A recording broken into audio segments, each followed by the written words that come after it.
Usual शुरुआत करेंगे organisation से। So as you can see gearbox अपन ने पहले रिबिल्ड कर लिया था, क्रैंकेस में बैरिंग्स हमने पहले इंस्टॉल कर लिए थे। तो ये हमारे दोनों क्रैंकेसेस हैं, क्रैंकशाफ्ट है और ये गियरबॉक्स है। क्रैंकशाफ्ट के अंदर इसके जो दोनों बैरिंग्स हैं उनको अच्छे से इंस्पेक्ट कर लिया है, उनको रिप्लेस करवा लिया है। कनेक्टिंग रोड इसकी पहले रिप्लेस हो चुकी है तो उसको बैलेंस करवा लिया है। तो अभी अपने को जस्ट फिट करना है और फिटिंग के लिए अपने को ये सारे आइटम्स हैं, इनकी जरूरत पड़ने वाली है। ये किक शाफ्ट है और उसके कुछ पार्ट्स हैं एंड उसके अलावा जो भी बोल्ट्स वगैरह हैं वो सारी चीजें हैं। और उसके अलावा अपने को अभी जरूरत पड़ेगी इंजन ऑयल की, जो कि ये आ गया। तो अब करते हैं शुरुआत जो असेंबली है उसकी। ओके, सो स्टार्ट करते हैं अपना जो लेफ्ट साइड का क्रैंकेस है उससे। और सबसे पहले जो काम हमें करना है वो यही है कि जो बैरिंग्स हैं उनको अच्छे से ऑयल करना है ताकि ये ड्राई ना रहें।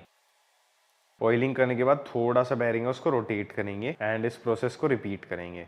उसके बाद बारी आती है सबसे पहला जो पार्ट है उसका इंस्टॉल करने की, जो कि होने वाली है हमारी जो किकशाफ्ट है उसकी स्टॉपर प्लेट। तो जो स्टॉपर प्लेट है उसमें जो ये वाला सेक्शन है जो कि अंदर की साइड पुश हो रखा है, इसको नीचे की तरफ रखते हुए हमें जो स्टॉपर प्लेट है उसको कुछ इस तरीके से लगाना है। और उसके बाद बारी आती है इसके दोनों 10 मिलीमीटर के बोल्ट्स की। तो इनके ऊपर मीडियम स्ट्रेंथ जो थ्रेड लॉकर है वो यूज करने वाले हैं कुछ इस तरीके से। तो जो स्टॉपर प्लेट है उसको बिल्कुल कुछ इस तरीके से प्लेस करना है एंड उसके बाद जो दोनों बोल्ट्स हैं उनको लगा करके टाइट कर देंगे। और ये जो दोनों बोल्ट्स हैं इनको 8 न्यूटन मीटर से 10 न्यूटन मीटर के बीच में आपको टॉर्क करना है।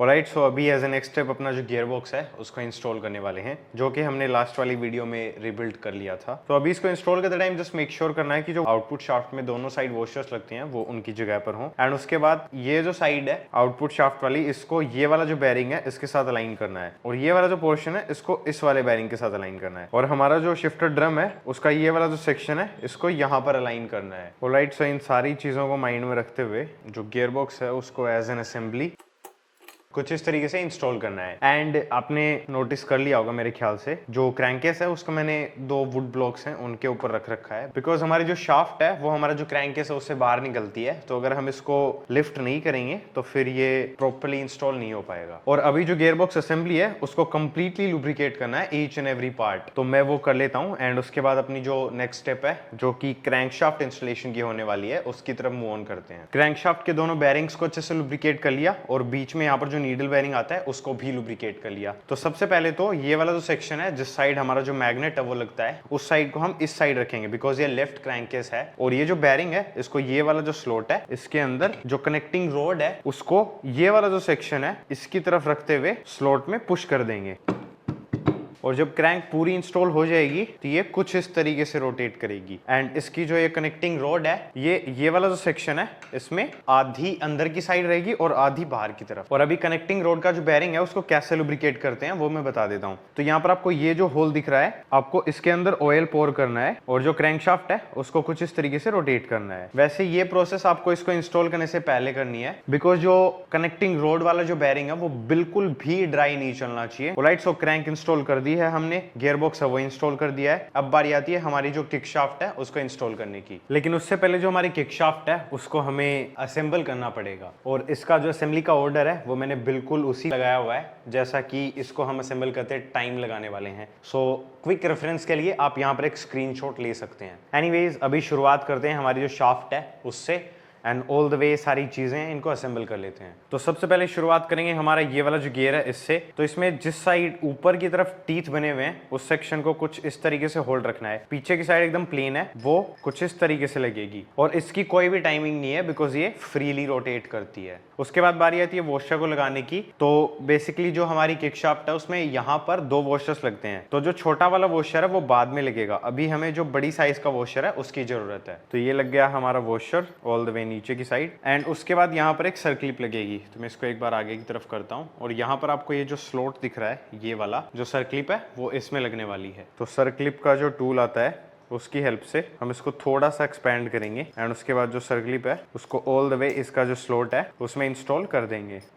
वैसे इसको लुब्रिकेट करके इंस्टॉल करना था बट एज ऑलवेज कैमरा है उसमें रिफ्लेक्शन आता है ऑयल की वजह से, तो इसलिए इसको अभी नहीं लगा रहा हूँ। अब बारी आती है ये वाला जो गियर है इसको लगाने की। तो ये वाला जो गियर है इसमें जो टीथ बने हुए हैं उनके अपोजिट जो मर्ज होने वाले टीथ हैं वो इसमें बने हुए हैं। तो इतना तो हमें पता चल गया कि ये जो गियर है इसको हमें इस तरीके से लगाना है, बट इसमें टाइमिंग मैटर करती है बिकॉज ये वाला जो गियर है इसमें अंदर की साइड ग्रूव्स हैं और वो ग्रूव्स जो शाफ्ट है उसमें जाकर के लॉक होते हैं। तो इसलिए टाइमिंग के लिए हमें ये जो डॉट्स दिख रहे हैं 1, 2 एंड 3, इन तीनों डॉट्स को एज ए रेफरेंस काम में लेना है। वैसे हम जो शाफ्ट लगा रहे हैं उसके लिए सिर्फ जो सबसे नीचे वाला डॉट है वो मैटर करता है। इस डॉट को, ये वाला जो डॉट है, इसके साथ अलाइन रखते हुए हमें इसको अंदर की साइड पुश करना है। तो सबसे पहले इसको मैं यहाँ तक लेकर के आता हूँ एंड उसके बाद एज यू कैन सी ये डॉट और ये डॉट दोनों अलाइन हो गए हैं और इसी कंडीशन में हमें इसको ऑल द वे अंदर की साइड पुश करना है।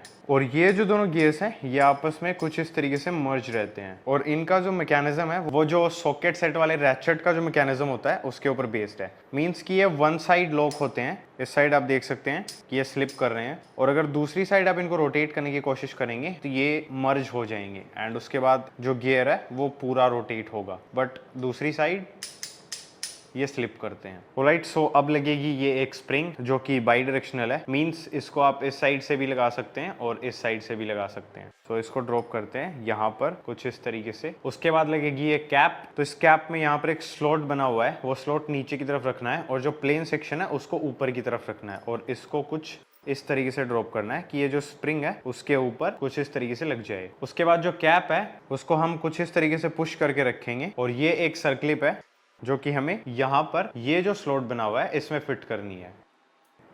एंड लास्ट में लगेगा यहाँ पर एक वॉशर।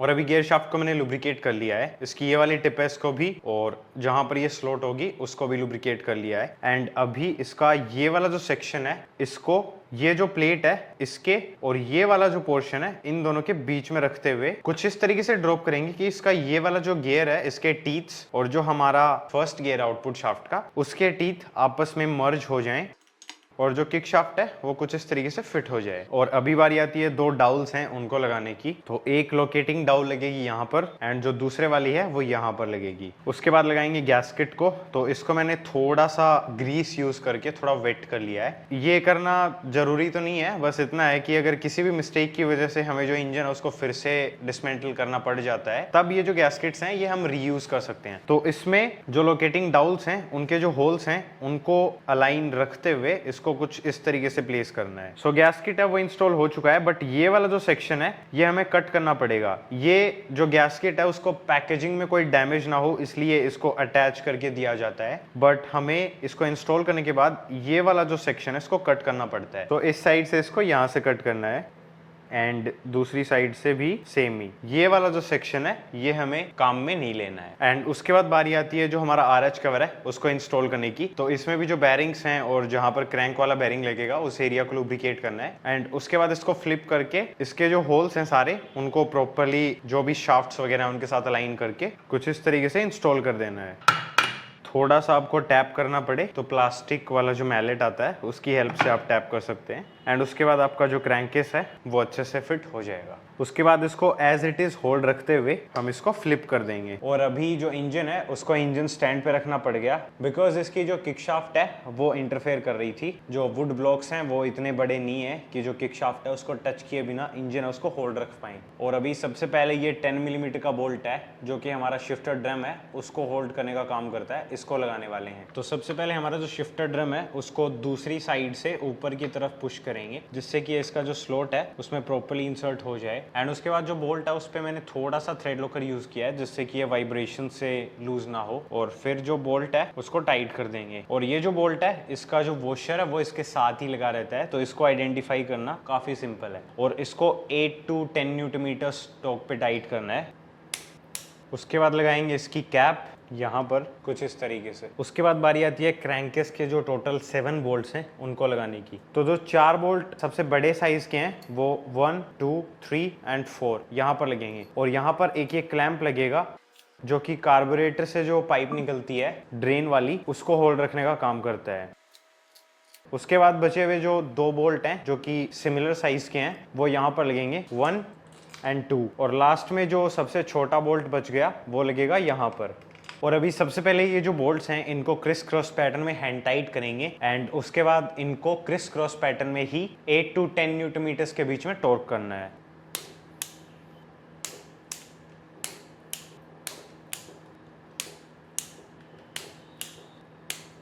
और अभी एज ए नेक्स्ट स्टेप हम लगाएंगे जो न्यूट्रल पोजीशन सेंसर है उसको। तो इसमें सबसे पहले जो सेंसर है उसके ऊपर एक ओरिंग लगी हुई है, तो आप मेक श्योर करें कि ओरिंग है डैमेज ना हो। अगर ये डैमेज है तो इसको रिप्लेस कर दें, अदरवाइज इस पे थोड़ा सा इंजन ऑयल लगा करके इसको लुब्रिकेट कर दें। एंड उसके बाद जो ओरिंग वाला हिस्सा है उसको नीचे की तरफ रखते हुए जो सेंसर है उसको इस वाले स्लॉट के अंदर हमें पुश करना है कुछ इस तरीके से, और इस तरीके से करेंगे इसको अलाइन। उसके बाद इसकी स्टॉपर प्लेट है उसको कुछ इस तरीके से लगाएंगे एंड उसके बाद ये एक 8 मिलीमीटर का बोल्ट है, इसको लगाना है। वैसे यहाँ पर स्क्रू भी लगता है, बोल्ट भी लगता है। आपकी बाइक में जब इंजन को आपने डिसमेंटल किया था उस टाइम जो लगा हुआ था वो आप लगा सकते हैं। और इसके लिए कोई टॉर्क स्पेक मैटर नहीं करती है, इसको जस्ट आप स्नग कर दें, क्योंकि यहाँ पर जो स्क्रू लगता है उसके लिए मैं टॉर्क रेंज नहीं बता सकता, बिकॉज स्क्रूज हैं वो काफी इजीली स्ट्रिप ऑफ हो जाते हैं। पहले ये जो पिन्स हैं इनको लगाना है, तो 2 पिन्स हैं वो छोटी साइज की हैं एंड जो बाकी की 4 पिन्स हैं वो सेम साइज की हैं। तो सबसे पहले बारी आती है जो 4 बड़ी पिन्स हैं उनको लगाने की। तो ये लगने वाली हैं यहाँ पर इन स्लॉट्स में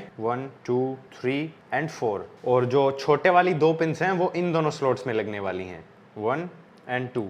एंड अभी एज ए नेक्स्ट आइटम जो गियर शाफ्ट है उसको इंस्टॉल करेंगे। तो इसके अंदर सबसे पहले इसकी एक ये स्लीव है या फिर डाउल, जो भी आप इसको बोलना चाहें, ये बाई डायरेक्शनल है, तो इसको कुछ इस तरीके से यहाँ पर इंस्टॉल करना है। उसके बाद बारी आती है इसकी जो स्प्रिंग है इसकी। तो ये जो स्प्रिंग है इसको अगर आप ध्यान से देखेंगे तो ये वाला जो सेक्शन है ये एकदम स्ट्रेट है, और ये वाला जो सेक्शन है ये ऊपर की साइड से नीचे की तरफ बेंड हो रखा है। तो ये जो फ्लैट वाला सेक्शन है इसको नीचे की तरफ रखते हुए हमें इसको कुछ इस तरीके से लगाना है। एंड उसके बाद इसका ये वाला जो सेक्शन है जो फ्लैट है वो यहाँ पर टच करके जो ऊपर वाला सेक्शन है उसको बाहर की साइड पुश करेंगे। एंड उसके बाद ये जो सेक्शन है शाफ्ट के अंदर इसमें इसको स्लॉट करना है, जस्ट लाइक दैट। एंड अभी जो शाफ्ट है उसको लुब्रिकेट करना है, और यहाँ पर इसका स्लॉट है उसके अंदर से इसको कुछ इस तरीके से पास थ्रू करना है। बट उससे पहले यहाँ पर आपको एक स्टड दिखेगा, ये 14 मिलीमीटर का है, सो आप मेक श्योर कर लें कि ये प्रॉपर्ली टाइट हो, अदरवाइज अगर ये लूज होगा तो फिर कैटास्ट्रोफिक फेलियर होने के चांसेस रहते हैं इंजन में। अगर ये लूज होकर के निकल गया तो उसमें जहां पर हमने जो स्प्रिंग लगाई है उसके बीच में जो गैप है उसको ये जो स्टड है उसके ऊपर कुछ इस तरीके से लेकर के आना है। और अभी ये वाला जो सेक्शन है सबसे पहले तो ये जो स्प्रिंग है इसको चेक कर ले, एंड उसके बाद इसको पीछे की साइड लेकर के आना है, जिससे कि ये जो सेक्शन है ये जो हमने अभी पिन्स लगाई हैं उनके ऊपर कुछ इस तरीके से टच हो जाए। एंड ऐसा करते हुए अभी जो शाफ्ट है उसको ऑल द वे पुश करेंगे, और जो शाफ्ट है वो नीचे की साइड टच ना हो उसके लिए मैंने वुड ब्लॉक्स हैं वो यूज कर रखे हैं। तो आपको भी जो क्रैंकेस है उसको लिफ्ट करके रखना पड़ेगा, तो आप इंजन स्टैंड यूज कर सकते हैं या फिर जो भी आपको ठीक लगे। और अभी एज ए नेक्स्ट स्टेप ये वाली जो प्लेट है इसको लगाएंगे। तो इसको आप ऐसे भी लगा सकते हैं और ऐसे भी लगा सकते हैं, बट इसमें जो सेंटर वाला होल है उसके साइड में जो 2 होल्स बने हुए हैं उनका अलाइनमेंट काफी जरूरी है। तो एक बार मैं आपको इसको उल्टा लगा करके शो करता हूं। तो इसमें आई होप आपको दिख रहा होगा जो सेंटर वाला होल है और जो हमारा शिफ्टर ड्रम है उसके थ्रेड्स हैं वो अभी प्रॉपर्ली अलाइन नहीं हो रहे हैं, और अभी इसी पोजीशन में इसको 180 डिग्री रोटेट करके रखेंगे। So right now I hope as you can see इसका जो सेंटर वाला होल है वो अलाइन हो गया है। उसके बाद बारी आती है जो गियर स्टार है उसको लगाने की। तो इसमें जिस साइड आपको ग्रूव बना हुआ दिखेगा वो ऊपर की तरफ रखनी है, और जो फ्लैट साइड है इसकी एकदम उसको नीचे की तरफ रखना है। और इसमें भी वो सेंटर वाला जो रूल है वो अप्लाई होगा। बेसिकली इसको कुछ इस तरीके से लगाना है। तो एज यू कैन सी इसका जो सेंटर है वो मैच हो रहा है हमारा जो शिफ्टर ड्रम है उसके साथ। उसके बाद लगाना है ये 10 मिलीमीटर का बोल्ट है जो, तो इस पे मैंने थोड़ा सा थ्रेड लॉकर यूज किया है। एंड उसके बाद इसको 8 to 10 न्यूटन मीटर्स का जो टॉर्क है उसके ऊपर टाइट कर देंगे। उसके बाद बारी आती है ये जो स्टॉपर प्लेट है शिफ्टर ड्रम की, इसको लगाने की। तो इसमें एक स्प्रिंग है जो कि इसी में लगी हुई है, साथ ही साथ यहाँ पर एक बोल्ट लगा हुआ है 5 मिलीमीटर का। अब इसको ये वाला जो होल है इसके साथ अलाइन करते हुए यहाँ पर कुछ इस तरीके से रखते हैं एक बार, और इसको सबसे पहले करेंगे हैंड टाइट। और जैसे जैसे हम इसको टाइट करते जाएंगे वैसे वैसे हम इसको इस साइड पुश करते जाएंगे। एंड लास्ट में जो स्टॉपर प्लेट है उसको हमारा जो गियर स्टार है उसमें जो स्लॉट्स बने हुए उनके अंदर कुछ इस तरीके से प्लेस करते हुए इसको टाइट करना है, और उसके बाद इसको टॉर्क करना है 10 न्यूटन मीटर्स के ऊपर।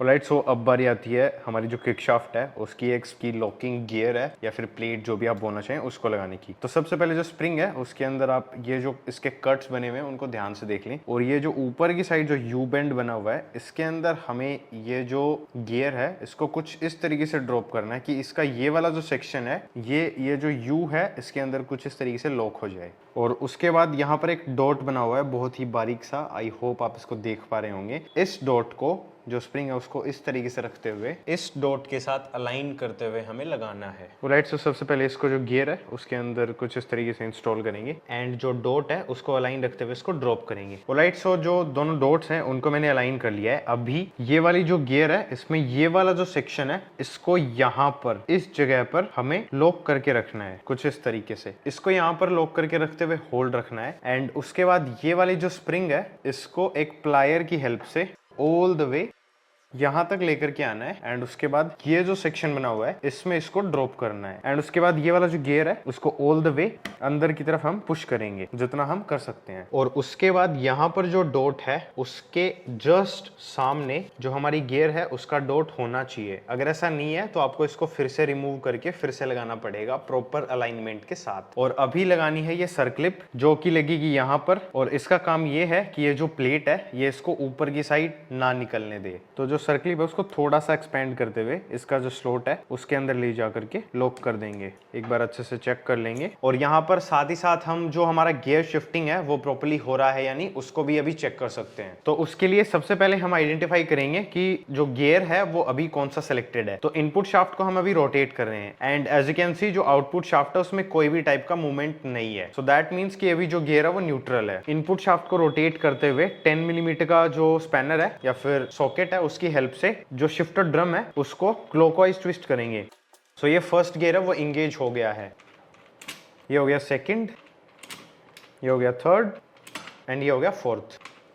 थर्ड, सेकंड, फर्स्ट और न्यूट्रल। ऑलराइट, सो अपना जो गियर बॉक्स है वो बिल्कुल परफेक्टली शिफ्ट कर रहा है। अभी अपन जो अपना नेक्स्ट स्टेप है उसकी तरफ मूव ऑन कर सकते हैं। अब बारी आती है जो ऑयल पंप है उसकी जो शाफ्ट है और उसका जो गियर है उसको लगाने की। वैसे इसको आप स्प्रोकेट भी बोल सकते हैं। तो शुरुआत करेंगे सबसे पहले जो शाफ्ट है उसको लगाने से। तो सबसे पहले इसको अच्छे से लुब्रिकेट करना है। उसके बाद लेफ्ट साइड में यहाँ पर आपको जो ये होल दिख रहा है इसके अंदर बेसिकली जिस साइड थ्रेड बने हुए हैं उस साइड को बाहर रखते हुए और जो दूसरी साइड है उसको यहाँ से कुछ इस तरीके से पास थ्रू करना है।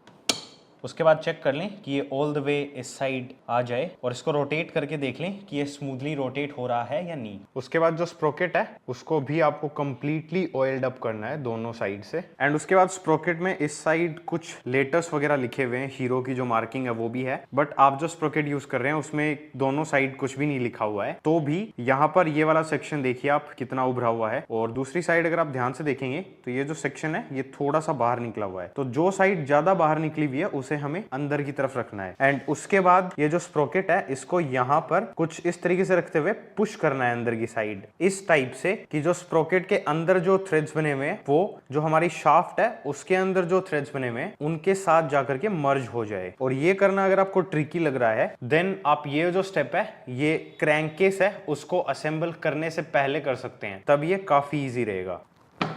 और कुछ इस तरीके से जब आप इसको प्रेस करेंगे तो ये अलाइन हो जाएगा एंड अभी जो स्प्रोकेट है उसको हम एक बार हाथ से ही होल्ड करेंगे एंड फिर राइट साइड से ये ऑयल पंप की शाफ्ट है उसके लिए एक स्पेशल टूल आता है, इसको आप देख सकते हैं। इसकी हेल्प से ये वाली जो शाफ्ट है इसमें ये टूल है ये स्लाइड करके और इसको क्लॉकवाइज रोटेट करेंगे और जैसे ये इतना टाइट हो जाए कि इसको आप हाथ से नहीं रोक पाए तब आप इसके जो गियर्स हैं उनके अंदर एक फ्लैट हेड स्क्रू ड्राइवर लगा करके इसको थोड़ा सा और टाइट कर दें। और ये जो फ्लैट हेड स्क्रू ड्राइवर आपने लगाया है इसको आपको बहुत ही ध्यान से लगाना है बिकॉज ये वाला जो सरफेस है एल्यूमिनियम का अगर आप इसको डैमेज कर देते हैं तो यहाँ से फिर ऑयल लीकेज होने के चांसेस रहेंगे। उसके बाद लगानी है ये वाली स्लीव और ये जो स्लीव है इसमें आपको एक साइड थोड़ा सा उभरा हुआ सेक्शन दिखेगा, उस सेक्शन को बाहर की तरफ रखते हुए इसको कुछ इस तरीके से लगाना है।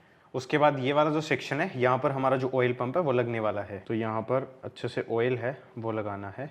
उसके बाद ये एक पेपर गैस्केट लगेगा तो इसको प्रॉपर्ली अलाइन करके प्लेस करना है एंड उसके बाद इसके ऊपर भी ऑयल लगाना है। और अभी बारी आती है ऑयल पंप को इंस्टॉल करने की। तो इसमें मैं जो ऑयल पंप है उसको रिप्लेस कर रहा हूँ। सो 310 रुपीज़ का इसका जो ऑयल पंप है वो आता है। ये कुछ इस तरीके से दिखेगा। इसका ये वाला जो प्रोटेक्टर है इसको रिमूव करेंगे और मेरी हमेशा से यही प्रेफरेंस रहती है कि अगर कोई पार्ट है उसको आप रिमूव करके चेक कर सकें तो चेक करना चाहिए। ऑल्दो ये ऑयल पंप न्यू है बट स्टिल मुझे इसको चेक करना जरूरी लगा तो इसलिए मैंने इसको रिमूव कर लिया। और जब इसको डिसमेंटल कर ही रखा है तो मैं आप लोगों को बता भी देता हूँ। तो ऑयल पंप का जो प्रोपेलर है उसके अंदर आप डॉट्स वगैरह वगैरह देख सकते हैं, पहले सिंगल डॉट्स आते थे, एक इस पे और एक इस पे, बट अभी 2 डॉट्स हैं वो आने लग गए हैं। तो ये जो डॉट्स वाली साइड है इसको इस केस में अंदर कुछ इस तरीके से इंस्टॉल करना है। उसके बाद कभी भी ऑयल पंप को ड्राई असेंबल ना करें, अदरवाइज ये बाइक जैसे ही आप स्टार्ट करेंगे उसी टाइम पे स्क्रैच्ड अप हो जाएगा और कुछ केसेस में ये सीज भी हो जाते हैं। और उसके बाद इसकी जो शाफ्ट है उसको लगाना है।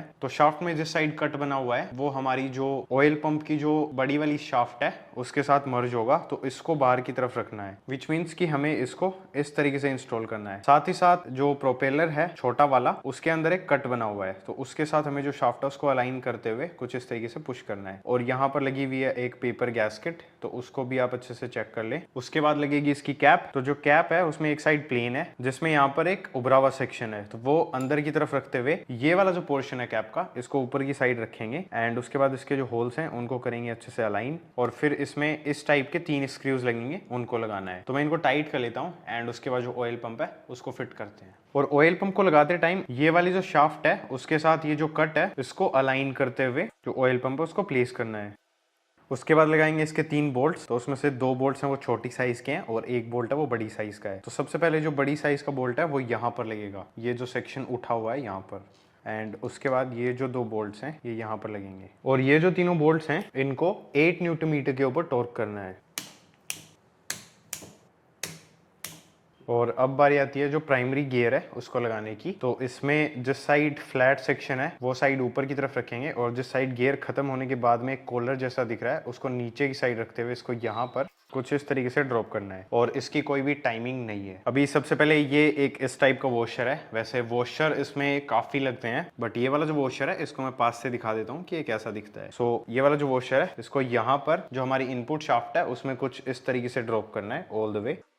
उसके बाद लगानी है ये कॉलर, तो इसको आपको अच्छे से लुब्रिकेट करना है इनसाइड एंड आउट एंड उसके बाद इसको यहाँ पर कुछ इस तरीके से ड्रॉप करना है। उसके बाद बारी आती है हमारी जो क्लच हाउसिंग है उसको लगाने की। तो सबसे पहले तो इसका ये वाला जो मूवमेंट है स्प्लेंडर में स्पेशली ये मूवमेंट नहीं होना चाहिए, मीन्स कि आप जो पीछे वाला गियर है उसको होल्ड करके जो एल्यूमिनियम वाला पार्ट है उसको बैक एंड फोर्थ मूव करें एक दूसरे के अपोजिट, तो आपको मूवमेंट फील नहीं होना चाहिए। सेकेंड चीज, यहाँ पर ये जो सेक्शन है अगर बाइक काफी पुरानी है या बहुत ही गलत तरीके से उसको चलाया गया है देन उसके अंदर यहाँ पर आपको कट्स दिखेंगे और इनको मैंने एक फाइलिंग टूल की हेल्प से फाइल डाउन किया है। वैसे ये सही तरीका नहीं है इस जॉब को करने का, सही तरीका यही है कि या तो आप ये पूरा एल्यूमिनियम वाला जो पार्ट है इसको क्लच बास्केट भी बोलते हैं तो इसको आपको चेंज कराना पड़ेगा, या फिर आप जेन्युइन हीरो का रिप्लेसमेंट पार्ट चाहते हैं देन आपको ये पूरी यूनिट है एज एन असेंबली परचेस करनी पड़ेगी। तो अभी के लिए तो इसको फाइल डाउन करके मैं चला रहा हूँ, फर्स्ट सर्विस तक इसकी जो रिस्पॉन्स है वो चेकआउट करेंगे। अगर सही लगी तो फिर ये जो मेथड है वो मैं आपको सजेस्ट कर दूंगा और अगर सही नहीं लगती है देन हम इसको रिप्लेसमेंट आइटम के साथ फर्स्ट सर्विस पे रिप्लेस कर देंगे। बट अभी के लिए इसका जो इनर सेक्शन है उसको अच्छे से लुब्रिकेट करना है एंड इसको यहाँ पर कुछ इस तरीके से ड्रॉप करना है कि इसका ये वाला जो गियर है ये हमारी जो प्राइमरी गियर है उसके साथ अलाइन हो जाए अच्छे से।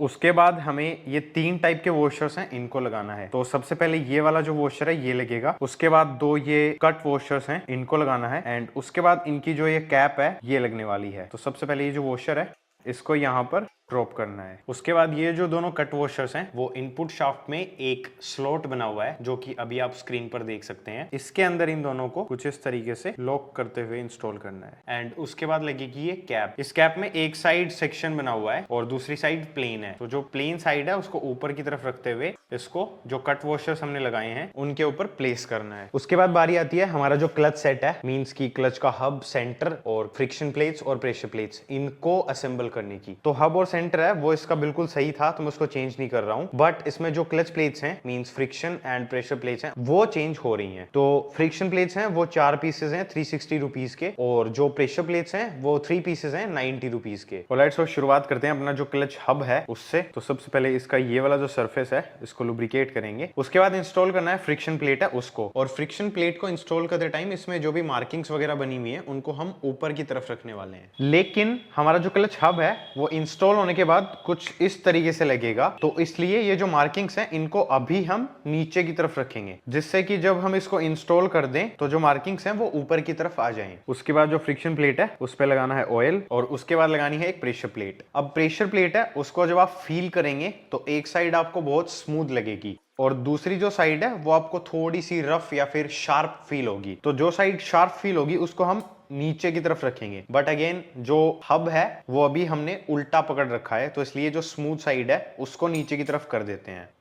जिससे होगा क्या कि जब हम इसको लगाएंगे तब जो शार्प साइड है वो नीचे की तरफ हो जाएगी। अभी जो प्रेशर प्लेट है उस पे ऑयल लगाना है एंड इसी तरीके से 4 फ्रिक्शन प्लेट्स और 3 जो प्रेशर प्लेट्स हैं उनको असेंबल करना है। तो मैं जल्दी से उनको असेंबल कर लेता हूं एंड उसके बाद इसकी जो इंस्टॉलेशन है उसकी तरफ मूव ऑन करेंगे। एंड उसके बाद जो सेंटर है, या फिर इसको कैप भी बोलते हैं या फिर प्लेट भी बोला जाता है, जो भी आप बोलना चाहें, इसके जो ये स्टड्स वाले सेक्शन है इनको जो हमारा हब है उसमें, और ये हो गई हमारी जो क्लच असेंबली है वो रेडी। एंड उसके बाद इसमें ये वाला जो होल है, इसमें जो आपको ये स्लॉट्स दिख रहे हैं, इन स्लॉट्स को हमारी जो इनपुट शाफ्ट है उसके साथ अलाइन करना है, और साथ ही साथ 3 जो फ्रिक्शन प्लेट्स हैं उनको एक जगह पर रखना है, और सबसे ऊपर वाली जो फ्रिक्शन प्लेट है उसको बीच में रखेंगे। तो एक फ्रिक्शन प्लेट यहाँ पर रहेगी और 3 जो फ्रिक्शन प्लेट्स हैं वो यहाँ पर रहेंगी। तो इन सारी चीजों को माइंड में रखते हुए जो क्लच असेंबली है उसको इसके जो स्लॉट्स हैं उनमें कुछ इस तरीके से प्लेस करना है। और अभी एक वॉशर और इसका जो स्पेशल नट है उसको लगाएंगे। और ये बेलीवेल वॉशर है, तो इसमें जिस साइड डॉट बना हुआ है उस साइड को ऊपर की तरफ रखेंगे। तो सबसे पहले जो वॉशर है उसको ड्रॉप करना है एंड उसके बाद ये जो नट है इसको टाइट करना है। और इसको टाइट करने के लिए हमें ये एक स्पेशल टूल है जो कि क्लच होल्डर बोला जाता है। तो इसको इसके जो 4 स्टड्स हैं उनके साथ अलाइन करते हुए कुछ इस तरीके से स्लॉट करेंगे। फिर इसको होल्ड रखते हुए ये जो नट है इसको 40 न्यूटन मीटर्स के ऊपर टॉर्क करना है।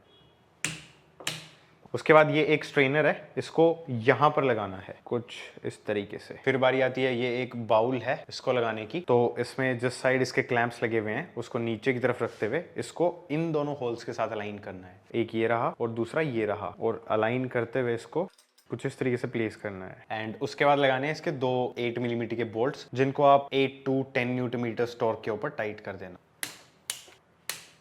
उसके बाद यहाँ पर जो चारों स्प्रिंग्स लगती हैं वो भी लगा देते हैं। तो ये जो स्प्रिंग्स हैं इनकी कोई डायरेक्शन नहीं है, तो आप इनको कैसे भी लगा सकते हैं। उसके बाद लगानी है ये प्लेट। तो इसमें यहाँ पर बैरिंग लगाने के लिए एक स्लॉट बना हुआ है, तो उसको ऊपर की तरफ रखेंगे, और ये वाला जो इसका सेक्शन है इसको नीचे की तरफ रखते हुए चारों होल्स हैं उनको इन चारों स्टड्स के साथ अलाइन करना है। अच्छे से देख लेंगे कि स्प्रिंग्स हैं वो प्रॉपर्ली सीट हो जाएं। उसके बाद लगाएंगे इन चारों बोल्ट्स को। सबसे पहले हैंड टाइट करेंगे, उसके बाद इन चारों बोल्ट्स को धीरे धीरे क्रिस क्रॉस पैटर्न में टाइट करना है। मीन्स इनमें से किसी भी एक बोल्ट पर सारा फोर्स अप्लाई नहीं करना है, अदरवाइज ये जो प्लेट है ये एल्यूमिनियम की है और वो भी कास्ट एल्यूमिनियम की, तो ये टूट जाएगी। उसके बाद जैसे ये जो बोल्ट्स हैं ये बॉटम आउट हो जाएं, देन एक ये टूल आता है गियर लॉक करने का, इसकी हेल्प से या फिर एक फ्लैट हेड स्क्रू ड्राइवर की हेल्प से ये वाले जो दोनों गियर्स हैं इनके बीच में इसको कुछ इस तरीके से लगाना है। एंड उसके बाद ये जो चारों बोल्ट्स हैं इनको 8 to 10 न्यूटन मीटर्स के ऊपर क्रिस क्रॉस पैटर्न में टाइट करना है। उसके बाद लगाना है क्लच रिलीज बैरिंग, तो ये 80 रुपीज का है। और उसके बाद इसको करना है लुब्रिकेट। जिस साइड इसके नंबर्स वगैरह लिखे हुए हैं उसको ऊपर की तरफ रखेंगे और ये वाला जो स्लॉट है इसमें इसको ड्रॉप कर देंगे। उसके बाद बारी आती है जो सेंट्रीफ्यूगल ऑयल फिल्टर है उसको लगाने की। इसका ये वाला जो सेक्शन है इसको नीचे की तरफ रखेंगे और इसको यहाँ पर लगाना है। उसके बाद इसका बेलीवेल वॉशर जिसमें डॉट वाली जो साइड है वो ऊपर की तरफ, और इसका ये स्पेशल नट, और इसको होल्ड करने के लिए ये एक स्पेशल टूल आता है। इसमें यहाँ पर जो ये उभरा हुआ सेक्शन है इसको जो सेंट्रीफ्यूगल ऑयल फिल्टर है उसमें होल बना हुआ है उसके साथ अलाइन करते हुए उस होल में इंसर्ट करना है। एंड उसके बाद इसको स्पेशल जो इसका टूल आता है उसकी हेल्प से 40 न्यूटन मीटर के ऊपर टॉर्क करना है।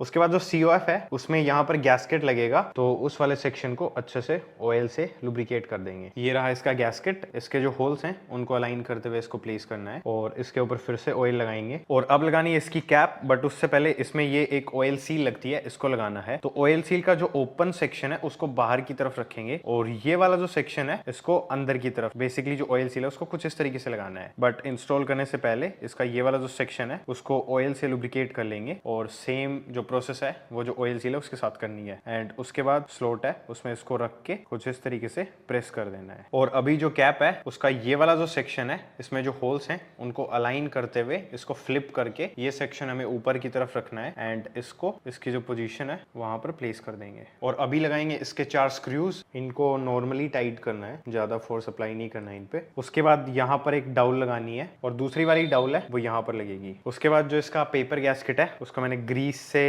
लुब्रिकेट कर लिया है एंड इसमें एक साइड कुछ इस तरीके की दिखती है और जो दूसरी साइड है वो कुछ इस तरीके की दिखती है। ये जो येलो कलर वाली साइड है इसको ऊपर की तरफ रखते हुए जो डाउल्स हैं उनके होल्स हैं उनको अलाइन करना है दोनों साइड से, और जो गैस्केट है वो कुछ इस तरीके से प्रॉपर्ली सीट हो जाएगा। उसके बाद बारी आती है जो आरएच कवर है उसको इंस्टॉल करने की, बट उससे पहले इसमें ये जो पार्ट्स हैं इनको लगाना पड़ेगा। तो शुरुआत करते हैं सबसे पहले जो ऑयल सील है उससे। तो ये वाली जो ऑयल सील है ये लगेगी यहाँ पर, ये हमारे जो किकशाफ्ट है उसकी ऑयल सील है। तो सबसे पहले इसको जहां पर लगाएंगे उस सेक्शन को लुब्रिकेट करेंगे और थोड़ा सा लुब्रिकेशन है वो ऑयल सील है उस पर भी लगाना है। एंड उसके बाद इसका जो ओपन सेक्शन है, मींस जिस साइड ऑयल सील है उसमें आपको एक कट दिखेगा, उसको अंदर की तरफ रखना है। और जिस साइड ऑयल सील पर मार्किंग्स वगैरह बनी हुई है, नंबर्स वगैरह लिखे करने की, तो सबसे पहले इसको ऑल द वे लुब्रिकेट करना है अच्छे से। उसके बाद इसकी एक ओरिंग लगती है तो उसको लगाना है। तो इसको लगाने से पहले अच्छे से लुब्रिकेट कर लें एंड फिर इसको यहाँ से कुछ इस तरीके से ला करके यहाँ पर इसका एक स्लॉट बना हुआ है उसके अंदर प्लेस करना है, जस्ट लाइक दैट। फिर लगाएंगे ये एक स्प्रिंग है इसको, तो इसमें इसको कुछ इस तरीके से लगाना है एंड उसके बाद इसको इतना ट्विस्ट करेंगे जब तक इसका जो यू वाला सेक्शन है वो हमारी जो रिलीज शाफ्ट है उसमें लॉक ना हो जाए। और इस पोजीशन पर इसको रखते हुए जो हमारा आरएच कवर है उसमें ये वाला जो होल है इसके अंदर से पास थ्रू करना है, बट उससे पहले इसको भी अच्छे से लुब्रिकेट करेंगे और उसके बाद इसको कुछ इस तरीके से इंस्टॉल करना है। और जहां पर ओरिंग है वो इसके अंदर जब इंसर्ट होगी तो वहां पर आपको थोड़ा सा जेंटली पुश करना पड़ेगा, थोड़ा सा इसको ऑपरेट करके देखें। एंड उसके बाद ये जो पिन है इसको कुछ इस तरीके से लगाएंगे कि इसका जो पिन वाला सेक्शन है वो अंदर की तरफ रहेगा और जो फ्लैट पोर्शन है वो बाहर की तरफ रहेगा। और इस वाले होल के अंदर इसको लगाना है और थोड़ा सा जो हमारी ये शाफ्ट है इसको हमें मूव करना पड़ सकता है इसको लगाने के लिए। तो सबसे पहले इसको यहाँ पर ड्रॉप करेंगे एंड उसके बाद जो शाफ्ट है उसको जैसे ही हम ट्विस्ट करेंगे तो ये ऑल द वे अंदर की साइड चला जाएगा। और अभी ये जो शाफ्ट है इसको हम ऑल द वे इस साइड यहां पर लॉक करके रखेंगे ताकि ये जो पिन अभी हमने लगाई है ये जब हम आरएच कवर है इसको इस तरीके से रोटेट करके लगाएंगे तब ये निकल करके गिर ना जाए। साथ ही साथ यहाँ पर एक ऑयल लाइन है जो कि यहाँ से ऑल द वे यहाँ तक है, तो इसके अंदर भी हमें कंप्रेस्ड एयर है उसको ब्लो करना है और देखना है कि इसमें किसी भी टाइप का ब्लॉकेज नहीं होना चाहिए, बिकॉज ये वाली जो ऑयल लाइन है ये सीधा हमारी जो क्रैंकशाफ्ट है उसको लुब्रिकेट करती है। तो ये ऑयल लाइन ब्लॉक होगी तो इंजन है सीधा ही स्टार्ट करते ही सीज हो जाएगा, इंजन ऑयल ना सप्लाई होने की वजह से। और अभी जो शाफ्ट है उसको इस तरीके से होल्ड रखते हुए ये वाला जो होल है इसमें से हमें जो किकशाफ्ट है उसको पास थ्रू करना है और साथ ही साथ जो कंप्लीट आरएच कवर है उसको जो लोकेटिंग डाउल्स हैं उनके साथ अलाइन करते हुए फिट करना है। एंड फाइनली हमारा जो आरएच कवर है वो असेंबल हो गया है। उसके बाद बारी आती है इसके टोटल 8 बोल्ट्स हैं उनको लगाने की। एक बोल्ट सबसे बड़ा है, 2 बोल्ट्स हैं वो बीच की साइज के हैं एंड उसके बाद जो 5 बोल्ट्स हैं वो सिमिलर हैं छोटे। तो सबसे पहले जो सबसे बड़ा बोल्ट है उसको हम यहाँ पर लगाएंगे जहां पर ऑयल फिल कैप लगती है उसके जस्ट पास में। उसके बाद जो 2 बोल्ट्स हैं सिमिलर साइज के उनमें से एक लगेगा यहाँ पर और जो दूसरा वाला है वो यहाँ पर लगेगा। एंड उसके बाद बाकी के जितने भी होल्स हैं उनके अंदर ये 5 बोल्ट्स लग जाएंगे जो कि सिमिलर साइज के हैं। ऑलराइट, सो अभी जो बोल्ट्स हैं उनको सबसे पहले क्रिस क्रॉस पैटर्न में हैंड टाइट करेंगे एंड देन उसके बाद टॉर्क रेंज की हेल्प से इनको 8 to 10 न्यूटन मीटर्स के बीच में क्रिस क्रॉस पैटर्न में ही टॉर्क करना है।